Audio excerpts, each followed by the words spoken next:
그래서 클러스터 어널리시스라는 건데 이건 뭐 하는 거냐면 어떤 그룹에 있는 오브젝트들이 다른 그룹에 있는 오브젝트보다 더 비슷하게 비슷한 것들이 묶는 것 그런 걸 클러스터 어널리시스라고 하고 그래서 셋 오브 오브젝트가 있다고 할 때 그걸 그룹핑을 하는 거야. 그래서 하나의 다시 반복하지만 하나의 그룹, 하나의 클러스터에 있는 것들끼리 다른 것에 있는 것보다 비슷하게 하는 거.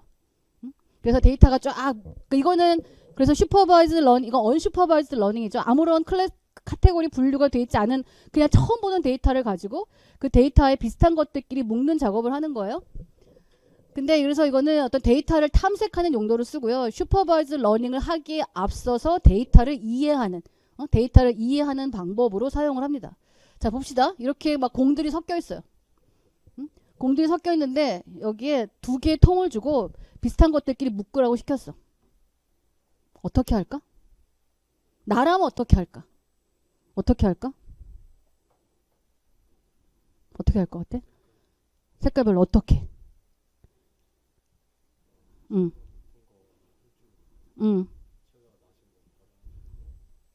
아, 이 친구는 채도를 중심으로 하겠대요.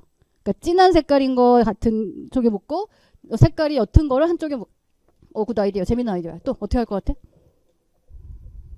응, 응, 응, 응, 응. 여기는 초록색이랑 붉은색 나랑 생각이 통했고 아니 굉장히 좋은 아이디어야.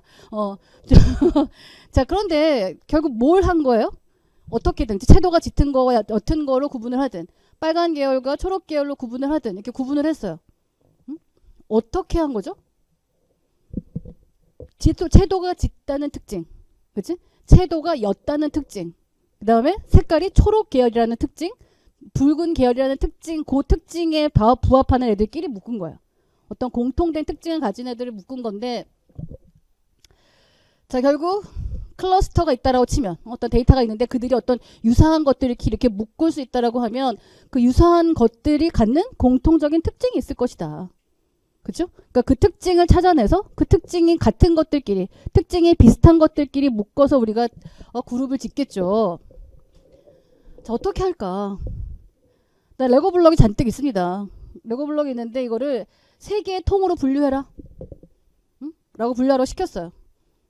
어떻게 할 것 같아요? 응? 어떻게 할까? 너무 기본적인 문제라서 그런가? 윤경찬? 어떻게 할 것 같아? 저렇게 레고 블럭 잔뜩 야 이거 세 통이다 분류해.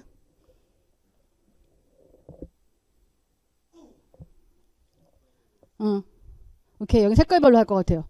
그러면 색깔에서 붉은색, 하얀색 잠깐만 근데 세 개로 하기엔 색깔이 좀 그렇다. 그치? 뭐 아무튼 그러니까 여기 데이터가 있을 때 데이터에서 어떤 특징, 주요한 특징, 그룹 대표값이 될 만한 것들을 찾아내가지고 그 대표값을 중심으로 해서 데이터를 모으는 식으로 그룹핑을 한단 말이에요. 자, 그래서 이런 거죠.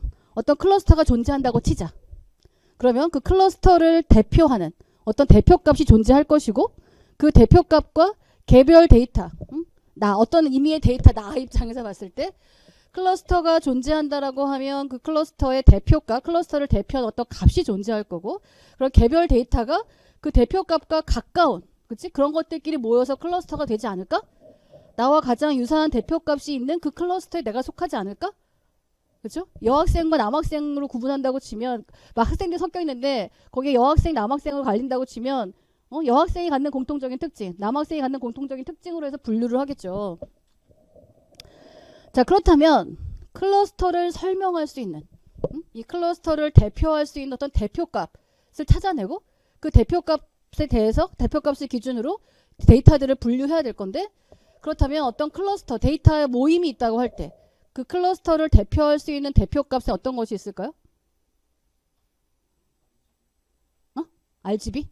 그치 여기서는 여기서는 색깔 값 그러니까 클러스터 A, 클러스터 B, 클러스터 C가 있어요. 오케이. RGB라는 피처를 가지고 분류하니까 지금 피처 얘기를 한 거고 그럼 그 피처를 가지고 대표값을 어떻게 결정할 수 있을까? 좋은 대답이었어요. 피처는 RGB 피처로 하고 그 다음에 대표값 어떤 값을 계산을 해내야 돼. 그 값은 어떻게 계산해낼까? 그렇지. 피처들을 종합적으로 고려하는 방법은 잘 왔어. 거리의 평균값. 평균값. 평균이라고 하는 거, 분산이라고 하는 게 어떤 데이터 숫자를 다루는 우리 입장에서는 그 평균값이라고 하는 거, 그다음에 표준 편차라고 하는 게 어떤 집단을 대표하는 집단을 설명할 수 있는 굉장히 중요한 대표값입니다. 그래서 평균. 그 클러스터 여기 빨간색 그룹이죠. 빨간색과 아까 채도로 생각한다면 채도의 평균값. 채도가 짙은 것의 채도의 평균값. 채도가 옅은 것의 채도의 평균값. 그치? 그 다음에 붉은 계열과 초록 계열을 치려면 레드 계열은 레드의 평균값. 근데 그린은 그린 분류의 그린색의 평균값. 뭐 이런 식으로 할 수 있는 거죠. 그래서 어떤 평균이라는 걸 찾아내야 되겠다. 평균이라는 걸 찾아내고 그 평균 중심으로 데이터들을 그 대표값을 중심으로 해서 데이터들을 모아보자 라고 하는 게 K-민즈인 거야. 평균. 클러스터를 대표할 수 있는 대표값으로 평균을 쓰겠다. 그리고 몇 개의 클러스터로 분류하겠냐? K개. K개는 파라미터야, 하이퍼 파라미터야? K는 파라미터예요, 하이퍼 파라미터예요? 지난번 오빠한테 물어보니까 벌써 몇 주 지났다고 잊어버렸어. 파라미터와 하이퍼 파라미터 어떻게 다르죠? 파라미터는 인공지능 모델이 학습을 하는 과정에서 변경될 수 있는 값이에요. 하이퍼 파라미터는 외부에서 주어지는 값이야. 그래서 인공지능 모델이 학습하는 과정에도 바뀌지 않아요. 자, K는 외부에서 이 알고리즘을 사용하는 값이 사랑하는 사람이 3통, 2통 이런 식으로 그냥 기분 주어지는 값이죠. 그래서 이건 하이퍼 파라미터인 거예요. 자, 그래서 이렇게 합니다. 근데 데이터를 난 현재 몰라. 데이터를 모르잖아요. 데이터가 처음 주어진 데이터예요. 아무 분류도 되어 있지 않은 데이터이기 때문에 어떻게 해? 어쩔 수 없어. 그냥 K개만큼 분류하라고 시켰으니까 K개의 평균값을 마음대로 결정해. 마음대로. 일단 K개의 임의의 중심점. 그러니까 피처들의 평균값. 피처가 4개가 있다고 치면 각 피처의 평균값들로 해가지고 평균값 그러니까 중심점이라는 건 그 피처들의 평균값을 의미하는 겁니다. 아무튼 그래서 K개 임의의 중심점을 배치하고 또 좌표계 머릿속으로 그림을 그려보 좌표계에다가 중심점을 막 찍어. 그 다음에 각 데이터들을 가장 가까운 센트로이드에 할당해. 자, 클러스터의 특성을 모르니까 마음대로 하는 거야. 우선 마음대로. 그 다음에 각 데이터들을 가장 가까운 센트로이드 각 데이터별로 K개의 센트로이드와 거리를 계산하는 거죠. 계산해가지고 가장 가까운 센트로이드에 할당해. 그래서 각각의 센트로이드가 중심이 돼서 클러스터가 형성되는 거예요. 그러니까 아까 얘기했던 것처럼 대표값이 이 평균값이라고 하는 게 그치? 센트로이드라고 하는 중심값, 이 중심점이라고 하는 게 클러스터를 대표한다고 생각하는 거기 때문에 내가 어느 대표값에 가깝냐, 그래서 내가 어느 클러스터에 속하냐 라고 하는 걸 찾는 과정이고요. 자, 그래서 이렇게 짝을 지었어요. 이렇게 그룹을 지었어요. 자, 그런데 우리가 센트로이드를 정할 때 어떤 근거를 가지고 한 게 아니라 마음대로 정한 거예요. 그렇죠? 그러니까 진짜로 얘가 정말 이 클러스터를 대표하는 애 맞아? 라고 하는 확인이 필요하겠죠? 그래서 클러스터의 대표값을 새로 계산해요. 그러니까 전체 그 동일한 하나의 클러스터에 속해 있는 각 데이터의 피처에 대해서 평균값을 새로 계산해. 다 새로 계산해서 새롭게 결정해. 그래서 해당 클러스터의 특징을 새롭게 결정을 해요. 자, 그런데 또 각각의 클러스터의 대표값이 바뀌었어요. 그러니까 조금 전에 클러스터를 어사인했던 게 틀린 걸 수도 있는 거야. 그래서 다시 또 계산해. 다시 계산해. 다시. 그래서 대표값을 해서 센트로이드를 새롭게 정비한 다음에 모든 데이터들에 대해서 또 각각의 센트로이드와의 거리를 계산해 가지고 내가 속한 클러스터 내가 대응하는 센트로이드가 바뀌었나? 라고 하는 걸 다시 계산합니다. 그래서 이걸 반복해요. 뺑뺑뺑뺑 돌아. 뺑뺑뺑뺑 돌면서 이 과정을 반복하는데 언제까지 하느냐? 더 이상 센트로이드가 변경되지 않을 때 혹은 더 이상 데이터들의 그 클러스터 대응하는 대응하는 클러스터가 바뀌지 않을 때 데이터의 클러스터 소속 변경이 없을 때 혹은 더 이상 센트로이드가 변경되지 않을 때까지 뺑뺑뺑뺑 도는 과정을 거친다라고 하는 거고요. 1967년 60년 전 거의 60년 전에 발표됐던 그런 아이디어입니다. 자, 그런데 모양이 어려운 얘기긴 한데 아무튼 여기서는 센트로이드가 변경되지 않을 때 데이터의 클러스터 소속 변경이 없을 때까지 반복하는데 또 여러 가지 변형이 존재합니다. 그래서 어떤 변형이 있냐면 요 μj라고 하는 건 j번째 클러스터의 현재 중심점인 거예요. 그러니까 xi라고 하는 건 j번째 클러스터에 속해, 그러니까 각 클러스터에 속해 있는 데이터 포인트에 대해서 자신의 클러스터 중심점과의 거리를 계산해 가지고 그거를 다 더해.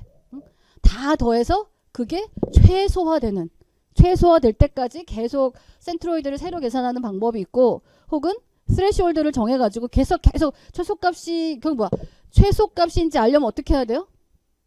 지금 계산한 게 최소값이라는 거 알려면 어떻게 해야 돼요? 내가 가질 수 있는, 예를 들어서 어떤 그 통에 숫자가 적혀 있는데 나는 이 통에 있는 것 중에 제일 작은 숫자를 고르고 싶어. 제가 숫자를 계속 뽑습니다. 자, 그러면 내가 근데 현재 뽑은 게 최소의 값이라는 거 알려면 어떻게 해야 돼요?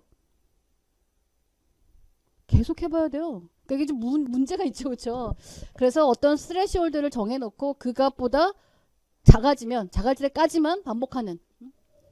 이제 그런 식으로 변형이 가능한데 핵심은 요거야. 요것만 알고 있으면 돼요. 요것만 알고 있으면 되고, 그래서 실제로 해보면 이렇게 데이터 피처 2개의 피처를 가지고 데이터들을 조사를 했습니다. 그래서 이렇게 각각 6개의 데이터들을 이 좌표계에 표시했더니 이렇게 표시가 됐어요. 자, 물론 프로그램을 돌릴 때는 좌표계를 쓰는 거 아니에요. 그냥 x, y 쭉 x1, x2 값이 쭉 주어져 있는 상황에서 산수만 하는 거예요. 디스턴스만 계산한 산수만 하는 건데, 개념을 설명하기 위해서 이렇게 좌표계로 설명을 하는 겁니다.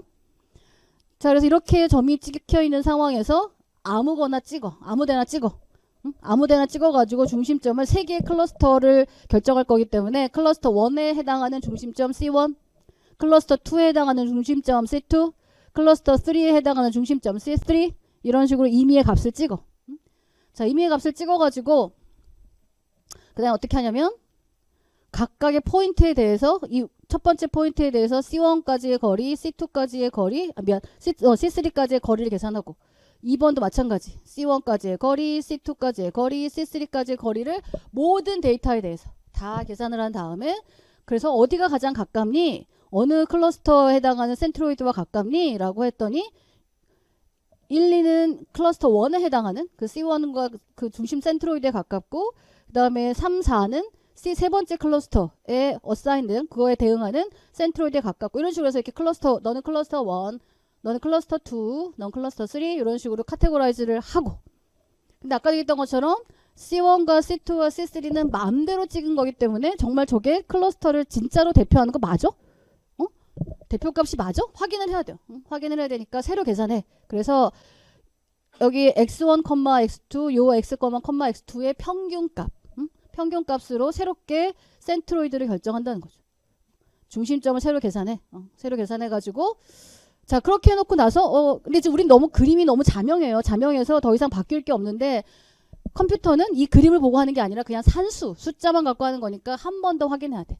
한 번 더 확인해서 진짜로 제대로 어사인이 끝난 거 맞니? 라고 다시 한번 확인을 해서 첫 번째 이 포인트에 대해서 C1과 C2와 C3 다시 계산하고, 다시 거리 계산하고, 얘도 C1과 C2와 C3에 대해서 다시 계산하고, 다시 계산해갖고 정말로 얘가 C1에만 속하는 거 맞니? 얘가 C2에만 속하는 거 맞니? 얘가 C3에 속하는 거, 클러스터 3에 속하는 거, 이렇게가 한 그룹인 거 맞니?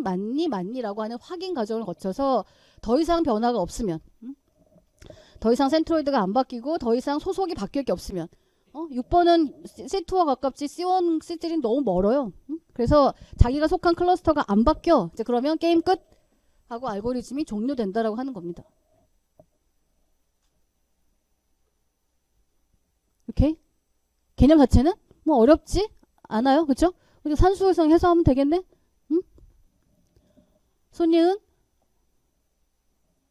끄떡끄떡? 강요하는 거 아니지? 자, 그런데 아까 예제는요, 너무 자명한 거였어가지고 조금 더 자명하지 않은 거 갖고 한번 해볼게요. 자, 그런데 나이브하게 합니다. 간단하게 합니다. 그래서 어떻게 하냐면 센트로이드를 하는데 사실 아까도 봤던 것처럼 요 센트로이드를 지정할 때 꼭 여기에 있는 점이어야 되는 거 아니고 그냥 아무렇게나 값을 어사인해도 돼요. 근데 경우에 따라서는 그냥 데이터 중에 선택할 수도 있습니다. 자, 그런데 K는 2로 해서 카테고라이즈 한다고 합시다. 처음에 로 데이터가 있습니다. 로 데이터가 있는 상황에서 아무데나 찍어요. 아무데나 찍어가지고 그 다음 어떻게 한다고? 요 찍은 요 센트로이드에 대해서 모든 포인트들이 어느 센트로이드에 가까운가 다 산수를 한다는 거죠. 디스턴스를 쫙 계산해가지고 여러분이 할 필요 없고 컴퓨터한테 시키면 되죠. 그러니까 열심히 컴퓨터 계산하겠지. 그 다음 소팅을 딱 시키겠지. 소팅을 시켜가지고 어디에 더 가깝니? 라고 해서 가까운 쪽으로 클러스터 어사인을 합니다. 그렇죠? 센트로이드 임의로 설정하고 각 데이터에 대해서 센트로이드와의 디스턴스를 계산해가지고 가장 가까운 센트로이드에 할당을 합니다. 이렇게 돼. 그래서 요렇게가 클러스터 1, 요렇게가 클러스터 2. 근데 이게 끝이? 딱 봐도 끝이 아니지, 그치? 이렇게가 클러스터 1인데 중심점이 여기 있어. 이렇게가 클러스터 2인데 중심점이 여기 있어. 중심점이 대표값으로 역할을 못하고 있어요. 그렇죠? 그러니까 새로 계산해야 되겠죠. 그래서 새로 계산합니다. 그래서 이 클러스터 1에 해당하는 애들의 x, y 값의 평균값을 계산해서 센트로이드를 옮기죠. 그 다음에 이 빨간색으로 분류된 클러스터 2에 해당하는 포인트들의 x값과 y값의 평균값으로 계산해서 새롭게 센트로이드를 계산을 합니다. 그렇게 놓고 또 다시, 왜냐면 대표값이 바뀌었잖아. 그치? 클러스터의 대표값이 바뀌었으니까 나는 도대체 어느 클러스터와 더 가까운 거야? 라고 하는 새 정비가 필요하죠. 정비가 필요해서 정비하면 이렇게 됩니다. 다시 해. 리셋하고 다시 하면 또 이렇게 분류가 돼. 그래서 이렇게 갈라집니다. 그래서 잘 봤더니 아까 얘가 빨간색이었다가 지금은 파란색이 됐고요. 그쵸? 그 다음에 또 바뀐 애가 누가 있니? 그 다음에 얘가 아까 빨간색으로 분류되어 있었는데 파란색으로 바뀌었어요. 이렇게 경계선에 있는 애들은 좀 바뀔 수가 있는 거야. 그렇죠? 그래서 여전히 끝난 게임이 아닌 거야. 한 번 더 해야 되는 거야. 응? 클러스터 소속이 바뀐 애들이 생겼기 때문에 한 번 더 해야 돼. 요런 애들 때문에 아까 빨간색이었다가 파란색이 됐고 아까 얘도 빨간색이었다가 파란색으로 소속이 바뀌었어요. 그러니까 다시 한번 해봐야 되겠네? 다시 한번 합니다. 그래서 다시 한번 요 파란색에 있는 애들의 x값, y 값에 대해서 다시 평균을 계산하고 그 다음 요 빨간색으로 분류된 클러스터 2에 해당하는 애들의 x, y에 대해서 평균값을 새롭게 계산해가지고 중심점을 옮기고 다시 카테고라이즈를 하죠. 다시 또 디스턴스를 쫙 계산해가지고 어느 센트로이드에 가깝나, 클러스터 1의 센트로이드에 가깝나, 클러스터 2의 센트로이드에 가깝나 계산을 해가지고 요렇게 하면 이런 식으로 다시 가서 요런 식으로 요렇게가 파란 그룹, 요렇게가 빨간 그룹으로 갈리고 그 다음에 더 이상의 센트로이드 이동이 발생하지 않습니다. 자, 어때요? 이렇게 돌린 거랑 여러분이 눈으로 얘를 분류했을 때랑 같아요? 달라요? 어떤 거 같아요? 사람은 사실 세로로 바라보기보다는 가로로 저는 그런 것 같아요. 그래서 저는 처음 얘를 봤을 때 요렇게 분류된다라고 생각을 했는데, 그치? 뭐 하여튼 하다 보니까 얘는 세로로 요렇게 분류했어요. 근데 만약에 중심점을 다른 값으로 시작했으면 혹시 클러스터가 바뀔 수도 있어요. 그렇죠? 자, 그래서 실제 런 바이 이그젬플. 자, 이렇게 어떤 고객 13명의 고객이 있습니다. 13명의 고객에 대해서 그 사람들이 몇 개나 샀는지, 몇 개나 반품했는지. 많이 사지만 봐봐라. 이 사람은 많이 샀는데 한 번은 반품 안 했어. 베스트 고객인 거고, 이 사람은 13개 샀는데 12개 반품했어요. 이거 굉장히 진상 고객인 거고, 그렇죠? 이 사람도 적게 샀지만 다 반품했어요. 뭐 거의 진상 고객들인 것 같아요. 아무튼 그래서 이제 고객들을 분류하려고 합니다. 고객들의 성향이 어떤지 분류하려고 하는데, 지난번에 얘기했었죠. 자, 이렇게 표로 그래프로 나타내면 이런 식으로 됩니다. 그렇죠? 이걸 그냥 점을 찍어보면 이런 식으로 돼요. x와 y가 스케일이 달라요. 그렇죠? x와 y의 스케일이 달라. 그럼 어떤 문제가 생겨?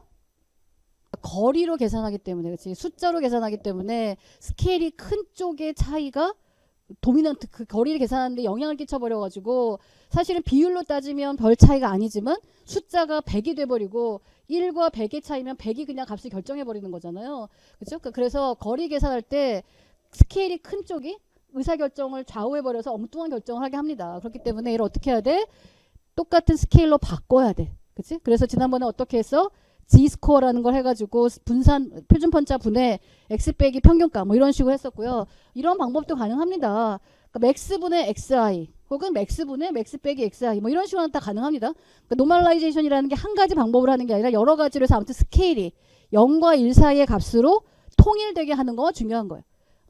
그래서 그냥 여기 어떻게 했냐면 XI를 기존에 여기 X값 요 각각의 값을 아이템즈 버트의 가장 큰 값에서 이 값을 뺀 거를 맥스로 나눈 뭐 이런 거를 했는데 그냥 맥스분의 XI로 해도 돼요. 상관없어요. 여긴 지금 그냥 anyway 0과 1 사이의 스케일로 만들기 위해서 이 최대값으로 나눠버려 가지고 이게 전체 대비 얼마의 비율인가 라고 하는 걸 나타내는 식으로 노멀라이제이션 합니다. 노멀라이제이션이라고 하는 건 1, 0에서 1 사이의 스케일 그런 식으로 하는 거가 일반적인 방법입니다. 자, 그래서 점을 찍어보면 이렇게 돼요. 자, 이렇게 점을 찍어 놓고 여기서 그래서 고객들을 분류하려고 합니다. 어떤 특성을 가진 고객들이 있느냐라고 하는 걸 분류하려고 하는데 자, 그래서 세 개의 그룹 나눠보자. 세 개의 그룹 나눠보자라고 해가지고 초기에 센트로이드를 세 개를 아무거나 찍었어요. 근데 정말 기가 막히게 찍었죠. 제가 생각해도 참 기가 막히게 찍었는데 어떻게 기가 막히게 찍은 것 같아요? 지금 센트로이드 3개를 찍었잖아요. 어떻게 찍었을 것 같아요? 사실 센트로이드를 잘 정하는 게 굉장히 중요합니다. 지금 솔직히 되게 기가 막히게 정했는데 어떻게 하면 좋을까?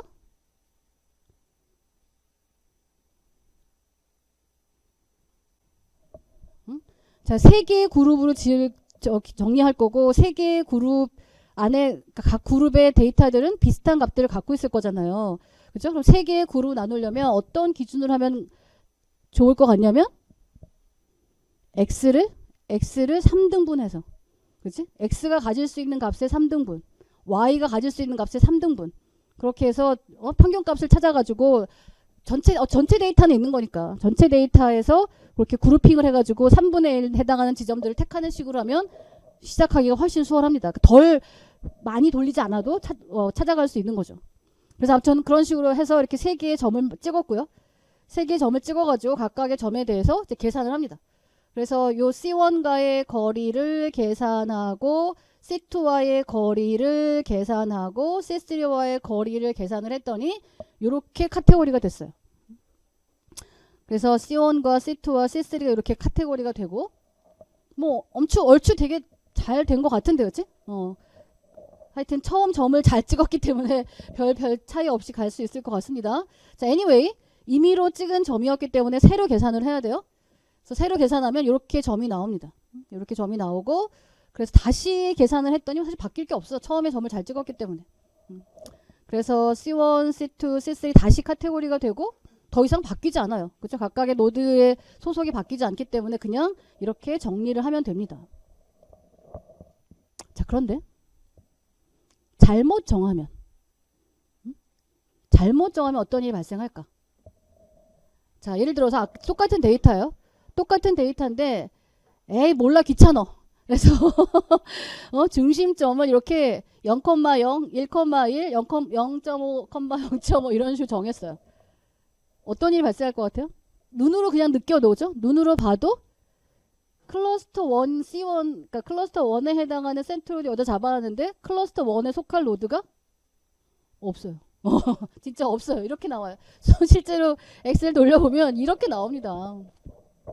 이런 걸 뭐라고 해요? 실패라고 하죠. 그렇죠? 이건 이제 실패입니다.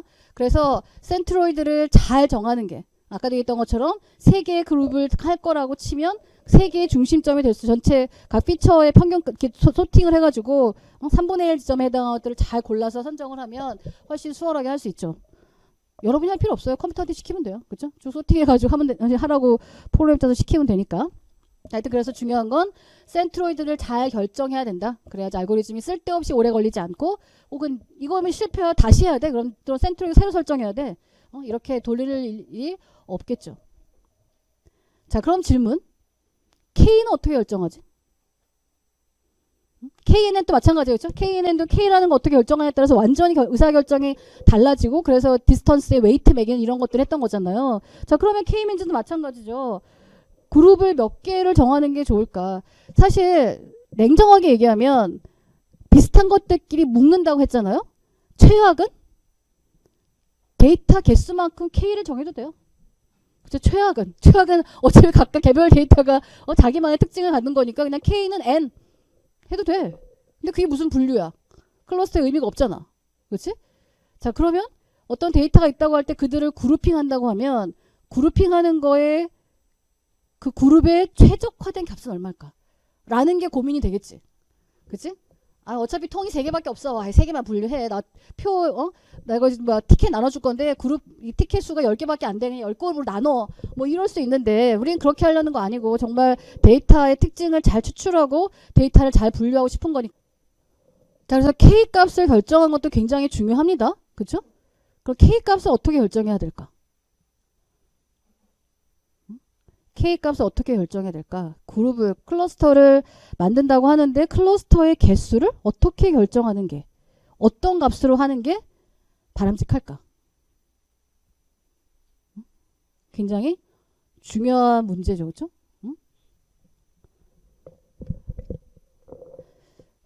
자, 그래서 어떤 방법이 있냐면요. 여러 가지가 있는데 대표적인 거 2개만 갖고 왔어요. 첫 번째, 엘보 방법이. 엘보가 뭐예요? 팔꿈치예요. 팔꿈치. 팔꿈치 방법입니다. 어떻게 하는 거냐면 클러스터 K를 점차 증가시켜. 그러니까 K를 1은 아니지. 2, 3, 4, 5, 6 이런 식으로 K 값을 증가시키면서 계속 클러스터링을 해요. 클러스터링을 하고 그래서 그 K민즈 알고리즘을 돌려가지고 계속 이제 K 클러스터링을 하면서 어떤 일을 하냐면 그 K가 3일 때 이제 그룹이 나눠졌잖아. 3개가 또 확정됐잖아. 그러면 그 각각의 클러스터의 데이터들과 그 클러스터의 센트로이드와의 거리를 합을 구합니다. 그래서 계속 해. 그래서 K가 2일 때 2를 나눠 놓고 그 2개의 센트로이드와 각각의 그룹에 각 클러스터에 속한 거의 거리를 합해서 둬. 그 다음에 또 3개로 나눠. 3개의 클러스터로 하고 각각의 클러스터에 속한 데이터와 그 클러스터의 평균값과의 거리를 또 썸해서 둬. 그렇게 계속 증가시켜가면서 해. 그래서 각각의 클러스터에 속해 있는 점들에 대해서 그 클러스터의 평균값과의 거리의 합, 전체 K개의 클러스터에 대해서 다 합을 구해놓은 다음에 K가 늘어나면 이 SSE라고 하는 Sum of Squared Error인데 Sum of Squared Error의 값이 커질까요? 작아질까요? K가 늘어나면 어차피 데이터 개수는 똑같아.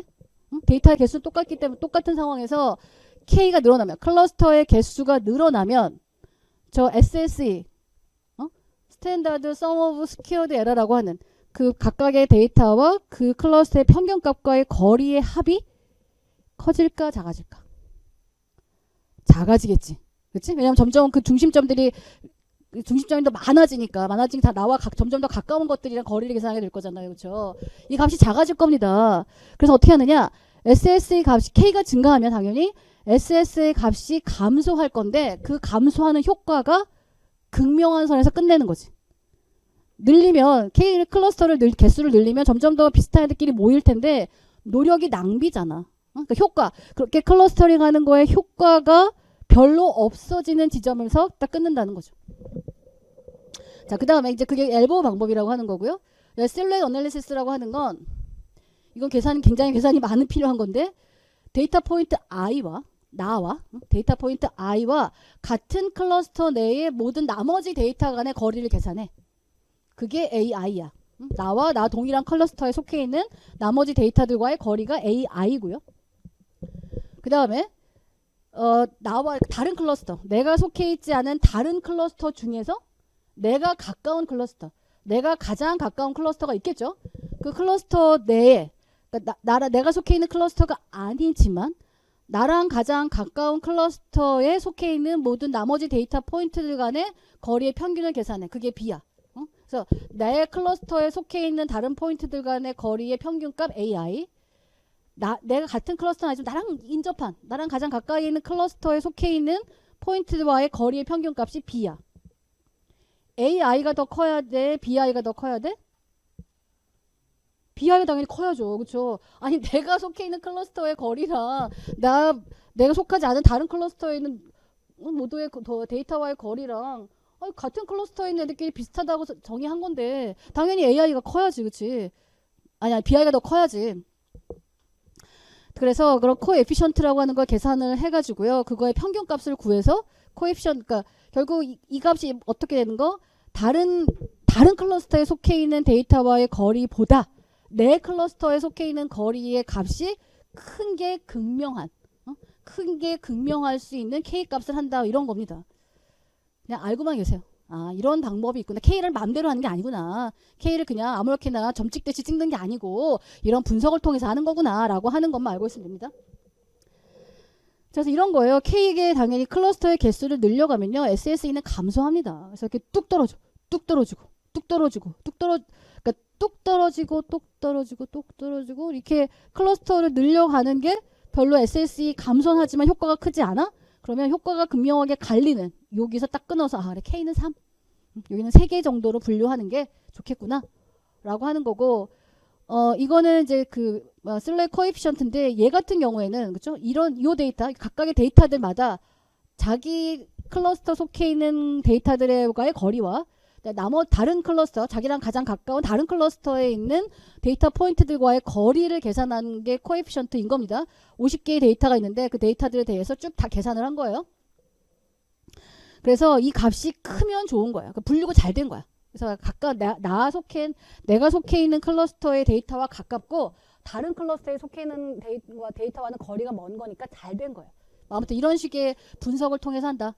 아무렇게나 하는 게 아니다 라고 하는 걸 얘기하고 싶어서 보여주는 거니까 또 막 실루엣 어널리시스 산수해보고 이렇게 막 시간 쓰지 않아도 됩니다. 자 그래서 이렇게 됩니다. K가 2면요 이렇게 갈라져요.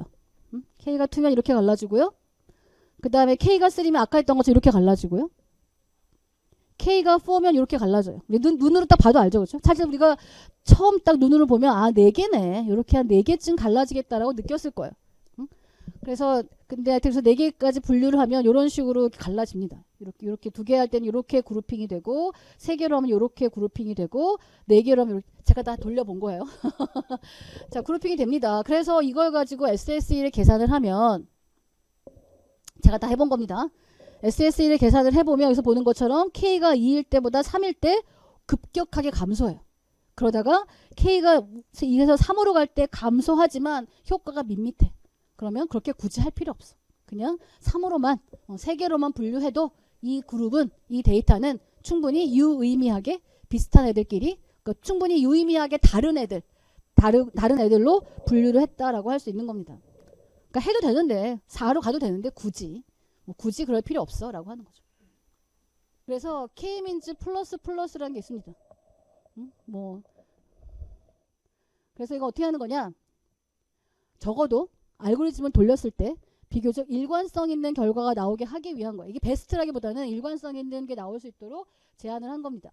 그래서 초기에 센트로이드를 랜덤하게 결정하는 것이 아니라 어떤 일정한 룰을 정했어. 어떻게 하느냐. 근데 anyway 처음 핸드폰 하지 마라. 처음에 주어진 데이터에 대해서 정보가 없는 상황이고 데이터가 쫙 주어져 있기 때문에 어쩔 수 없이 첫 센트로이드는 랜덤이에요. 야, 핸드폰 하지 말라는데 뭐 이렇게 열심히 하고 있냐? 첫 센트로이드는 어쩔 수 없이 임의로 선택을 합니다. 자, 그런데 생각해보자. 클러스터라고 하는 건, 그치? 클러스터라고 하는 건 서로 성질이 다른 것들끼리 묶는 거잖아요? 그쵸? 자, 그렇다면 서로 다른 클러스터의 센트로이드들 간의 거리는 가까울까? 멀까? 데이터가 막 분포되어 있어. 그래서 이렇게 센트로이드, 요렇게 클러스터, 이제 클러스터, 서로 이렇게 성질이 다른 것들끼리 이렇게 묶었단 말이야. 그치? 자, 그렇다면 서로 다른 클러스터의 센트로이드들이 있겠지? 그 센트로이드들의 거리는 멀어야 되겠지. 그치? 그래서 어떻게 하냐면 센트로이드를 임의로 선택하고 나머지 데이터 포인트 중에서 지금 선택한 센트로이드와 가장 거리가 먼 애를 다음 센트로이드 후보로 선택합니다. 그 다음에도 그 두 번째 센트로이드와 또 나머지 데이터 포인트와의 거리를 계산해가지고 또 가장 먼 애를 그 다음으로 선택하고, 그래서 K개를 선택할 때까지 반복하는 과정을 겪습니다. 왜? 클러스터라고 하는 건 이렇게 서로 분리되어 있을 거고, 그렇다면 그러니까 클러스터의 센트로이드들 사이의 거리는 가깝지 않을 거야. 멀 거야. 그래서 제가 또 해보지 않았겠습니까? 근데 정말 얘들아, 다시 반복하지만 제가 여러분들한테 강의를 하기 위해서 저도 새롭게 공부를 했다고 했어요. 근데 그냥 쭉 읽으면 대충 감이 와. 아, 그렇구나 라고 이해가 되는데 여러분이 손으로 해보면 진짜 머리에 박혀. 그래서 뭐 시간이 얼마 안 남았지만 여러분들 한번 손으로 직접 아까 말했던 것처럼 엑셀에 랜덤으로 막 그 데이터 만들 수 있으니까 데이터 만들어갖고 한번 해보세요. 하여튼 그래서 랜덤으로 이렇게 1번은 택했고요. 이 1번과 가장 먼애 얘가 택해졌고, 그 다음에 가장 먼애 했던 얘가, 그 다음에 이 녀석과 가장 먼애 했더니 얘가 됐어요. 그 다음에 또 재밌는 건 제가 또 랜덤하게 택했습니다. 얘를 택하고 얘랑 가장 먼애가 얘였어요. 그 다음에 가장 먼애가 얘였어요. 또 우연히 그렇게 겹쳤습니다. 센트로이드가. 그렇죠? 근데 아무튼 이런 룰로 하면 그냥 랜덤하게 하는 것보다는 그래도 어느 정도 센트로이드들이 균일하게, 비교적 비슷하게 설정이 되기 때문에 결과값이 아주 엉뚱하게 튀지는 않는다라고 하는 겁니다. 이렇게?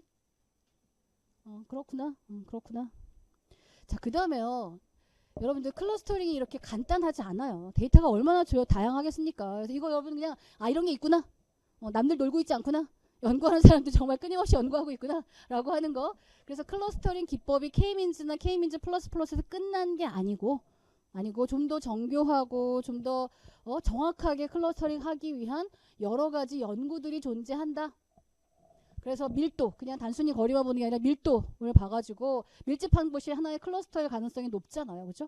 이제 그런 식으로 클러스터의 센트로이드를 찾는다. 밀도를 기반으로 한다.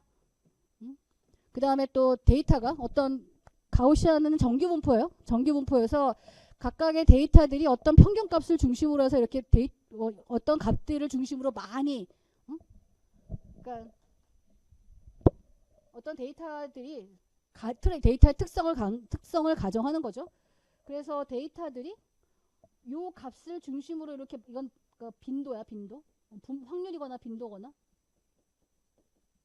이거 어떤 가질 수 있는 값이고, 어떤 스페이스겠죠, 그렇죠? 그래서 어떤 값에 가장 이런 데이터들이 많을 거다, 요 값에 가장 데이터가 많을 거다, 요 값에 이런 가장 데이터가 많을 거다라고 하는 가정하에서 그리고 이제 이런 애들이 센트로이드가 될 수 있겠죠. 하여튼 이런 식으로 뭔가 데이터에 대한 모델, 가정을 한 상태에서 한다. 아무런 정보가 없는 상황에서가 아니라 나름 어떤 가정하에서 하기도 하는 여러 가지 방법이 있다.